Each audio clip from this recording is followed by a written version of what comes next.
Thanks, Joel, for a kind introduction. And good morning, Kolkata. And at the outset, I would like to thank the organizers for giving me this opportunity. And I think Shrutika and Manisha have already spoken about the protocols. And I am going to speak about the triggers in IVF. Now you know that triggers is one of the most important thing. It is like an important tool or a shastra that we all depend on. As in, whatever protocol we do, if we don't give the right trigger, the whole cycle goes for a toss. So why do we need a trigger? So IVF utilizes supraphysiological treatments to simulate many of the physiological processes occurring in the natural menstrual cycle. So oocyte maturation, as I said, is a critical process to the success of the IVF treatment, during which the oocyte gains competence for fertilization. So what exactly happens when we give a trigger? The oocyte completes its first meiotic division and it progresses to M2 oocytes, that is the metaphase 2 oocytes. And how does it work? It is basically initiated by LH-like exposure that can be provided by triggers like HCG, which we all know about, GnRH agonist, which we are using routinely, recombinant LH that I'm going to speak about, and kisspeptin, which is now in the horizon, which is recently come up. Now, why do we really need an exogenous trigger in IVF cycle?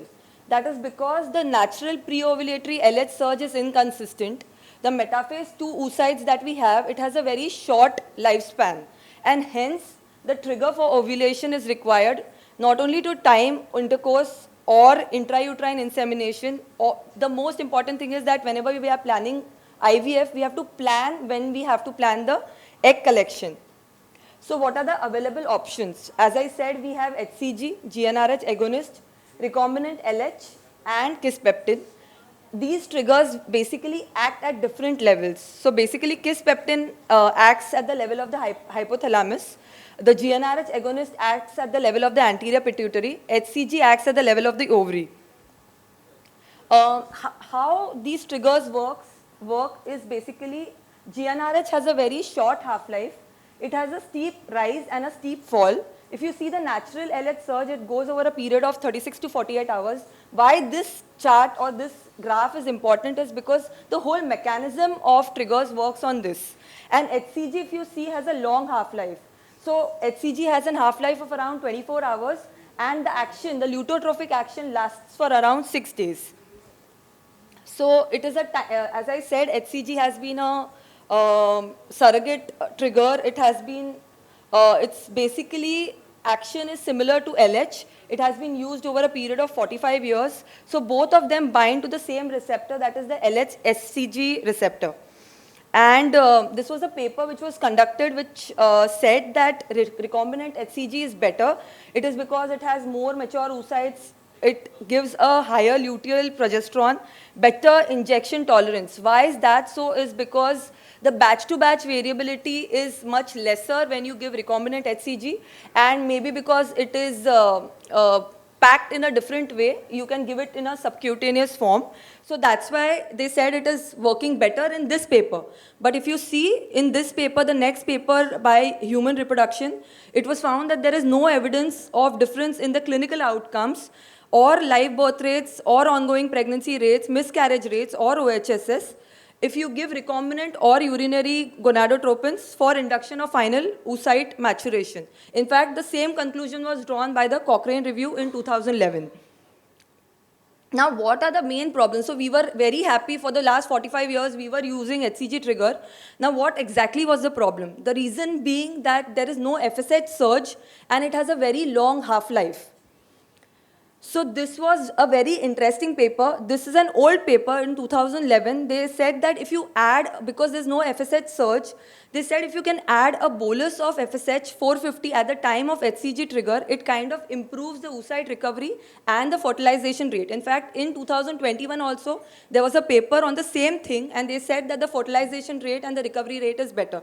So I have also tried this. You all can also try this if at all you feel that the recovery rate or the fertilization rate is less, especially in normo-responders and in poor responders with HCG.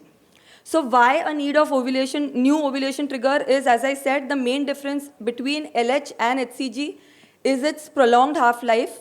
As I said, it's 24 hours and 60 minutes. And that's the reason it results in prolonged lutotrophic effect and hence increased risk of OHSS. And we don't want that. So this was these were the two scientists basically, that is Antouche Kelly and Roger Gelliman, who kind of isolated, characterized and synthesized the GnRH agonist. And this is a landmark study which was done, the Copenhagen GnRH agonist triggering workshop group. They kind of spoke about the GnRH agonist for triggering of final oocyte maturation. And this kind of changed the entire concept of triggers. So why is this GnRH agonist trigger a better ovulation trigger? The reason being that it induces a flare of both endogenous FSH and LH-like natural cycle. So hence it is more physiological. It is short acting, so less chances of OHSS, and hence there are more number of M2 oocytes.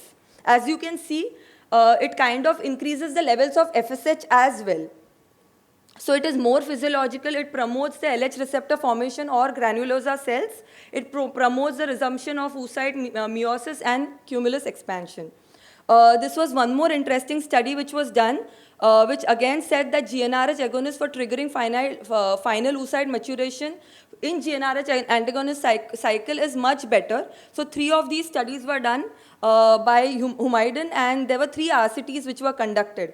And the meta-analysis said that there was no difference in the number of oocytes, fertilization rate or embryo quality. The initial HCG levels, which indicates the implantation, were comparable, but there was a high early pregnancy loss. So in this study, what they did was they did a fresh transfer.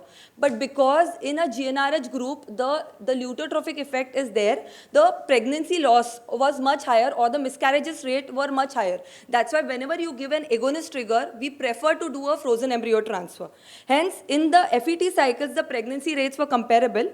And as I said, the early luteolysis causes luteal phase defect, which was implied to be the cause.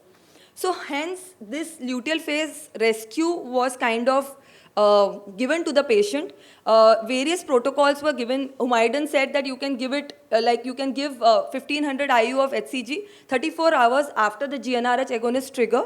Castillo said you can give 3 doses of 500 IU of HCG on day 1, 4 and day 7. They found no significant difference or equal pregnancy rates with these kind of protocols. So either you can give progesterones, and this protocol where E2 patches were given, that had a high ongoing clinical pregnancy rate with no chances of OHSS.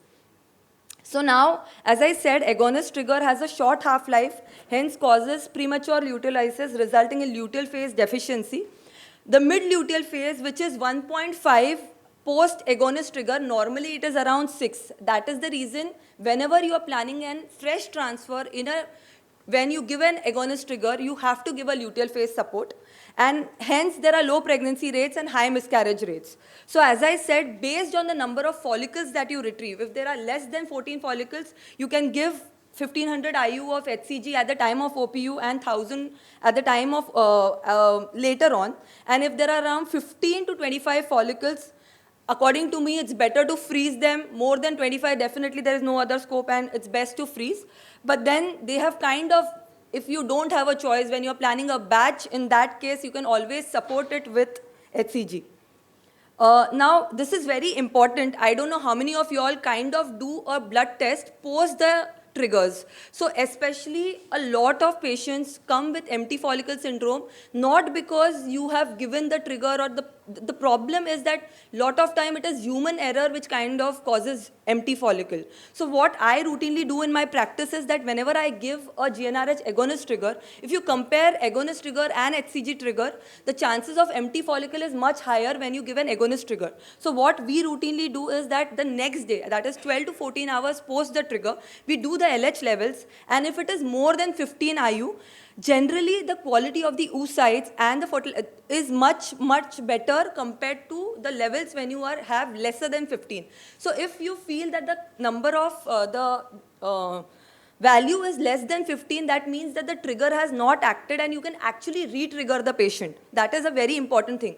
And in fact, even the progesterone levels, if you do the progesterone levels, if the progesterone levels are more than 3.5, it kind of indicates that the trigger has worked. And if the levels are lesser, that means that the trigger has not worked and you can actually think of re-triggering. And these are kind of strongest, it kind of gives the strongest correlation with the mature oocyte retrieval.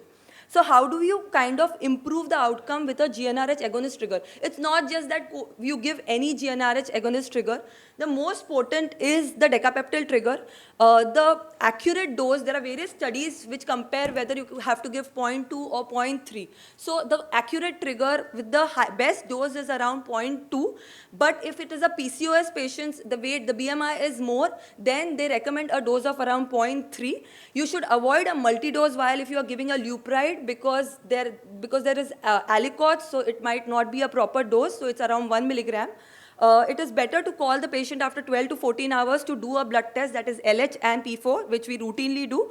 And as I said, if the BMI is more, if it is PCOS, it is better to repeat the dose after 12 hours. The conclusions of the Copenhagen group was the time has come for a paradigm shift in the ovulation trigger concept. In ART, GnRH agonist is more physiological, more number of M2 oocytes, eliminates the risk of OHSS, so protocol of choice in oocyte donors and for patients for fertility preservation. In normo-hyper-responders, the difference in pregnancy rates is non-significant with the current modified LPS. However, an optimal luteal phase support is required. The best alternative is segmentation of IVF. The results are much better. If you see GnRH agonist trigger with HCG in donor cycle, this was a Cochrane database, and they found there is no difference in the clinical pregnancy rate in both groups. They found that the live birth rate is the same in both groups. And if you see, there was no OHSS in the GnRH agonist group compared to the HCG group. So this was again a very important study by Paul Devroy and Polyzois, which said that if you want an OHSS-free clinic, you have to do a segmentation of IVF, wherein you do an ovarian stimulation, give the GnRH agonist trigger, then you have to cryopreserve the embryos, and the last stage is you prepare the endometrium either by in an FET cycle or a natural cycle, and then plan the frozen embryo transfer. Now, the other kinds of triggers are recombinant LH. It is a very good trigger because it kind of takes care of, there is no chance of OHSS. But if you have to trigger, then the dosage is as high as 30,000 IU. And the pregnancy rates are equally good, but it is very expensive, hence abundant. The latest in the addition of triggers is kisspeptins, which are potent stimulators of hypothalamic pituitary gonadal axis. We are waiting for this trigger because there will be no chance of OHSS. They kind of directly signal the GnRH neurons, which stimulates both LH and FSH from the anterior pituitary to induce a physiological final follicular maturation. It has promising results of preliminary study, but it definitely needs more clinical trials. Now, what is the interval that is best and when to give? So what we do is anything beyond 17 millimeters, more than 3 follicles is the time when you trigger. And if you see, higher the gap, as in there was a study which was conducted, and if you see if the gap is more than around 36 hours, the rate of retrieval is as high as 82%. So if you feel it is not a poor responder patient, you can wait for around 36 to 37 hours and go ahead with the pickup. Now, as I said, the chances of trigger failure is much higher in GnRH agonists compared to the HCG trigger. The main cause is human errors, BMI.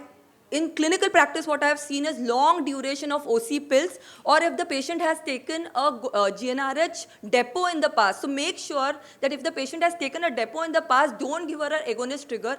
What I generally do in my practice is give dual trigger to most of my patients, except in OHSS, in hyper responders, that if I have time, I'll speak about. Combination triggers, very interesting, it's kind of changed my practice for the last 1.5 to 2 years. So why do you give combination triggers? Mainly because short duration of LH surge following GnRH agonist is insufficient to support the functional corporal lutea and implantation, thus increasing interest in using combination of GnRH with a small dose of HCG. So some investigators have either given them simultaneously, that is the dual trigger, where you give both the triggers together, that is at 36 hours, or you give double trigger, that is one at 40 hours, that is the GnRH agonist, and the HCG at 36 hours.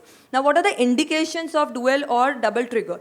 That is previous history of more than 25% immature oocytes retrieved, or empty follicle syndrome, to prevent OHSS in PCOS patients, to get adequate luteal phase support in PCOS patients or poor responders. Again, we need a good study to kind of give dual triggers, but I think with my experience and a lot of people's experience, I think it really works well. As I said, this is the protocol that we follow. In poor responders, because they tend to rupture faster, we plan to give the trigger at around 34 hours. In normal responders, we give it around 36 hours. And in abnormal oocytes, we plan to give it a double trigger, that is 40 hours and 34 hours, just 2 minutes. Yeah, so this was a study which was done in immature oocyte syndrome. This was a patient where, this was a study which was conducted where the previous cycle the patient retrieved less than 25% of the follicles which were M2s. And in that case, in the next cycle, they gave a double trigger, and they found that they got much higher M2s when a double trigger was given. So this was one more study which was conducted where dual trigger was given, and they found that if the LH levels were less than 15, there was lower oocyte retrieval rate and fewer M2s. The basal LH level, which is the most valuable marker for differentiating suboptimal responders, and dual trigger definitely increases the oocyte retrieval rates without increasing the risk of OHSS. And this is again a study where they kind of found that there is higher biochemical as well as clinical pregnancy rate where dual trigger is given with a better IVF outcome. So as I said, when there is a normo responder, you can think about HCG. When there is a hyper responder, you can think about GnRH agonist trigger. Where there is a poor responder, you can think about dual trigger or HCG or agonist. And hyper responder with a plan of fresh transfer, you can think about a dual trigger with a modified luteal phase support. The take-home message is that the first choice is in donors and cancer patients is a GnRH agonist trigger. For OHSS-free clinic, prefer GnRH agonist trigger with freeze-all policy by optimizing your vitrification techniques. Do a hormonal profile post-agonist trigger to detect suboptimal response and rescue cycle accordingly. It is very important. Prudent to avoid addition of HCG bolus in hyperresponders to completely avoid the risk of OHSS. Dual trigger must be considered in poor responders and in patients with previous adverse effects with respect to oocyte yield and poor embryo quality. And poor responders opt for agonist trigger with modified luteal support or dual trigger to optimize mature oocyte yield and improve pregnancy rates. Thank you. Thank you, Dr. Sheetal, for a very interesting talk. Thank you. Two things I'll definitely agree on is the definite role of an LH surge during trigger and the inadvertent long-term use of OC pills before the stimulation. And yes. These two are many important factors for yes. deciding the trigger. I have personally faced that problem. Yes, sir. And especially in donors. When the donors yes. take OC pills for long periods, the response is quite less. And measuring a baseline LH will also help in definitely. these patients. A baseline LH of more than 2 is a good indicator of a good response to a trigger. Yes. And thank you, ma'am, for a very interesting yes. talk. Thank you so much.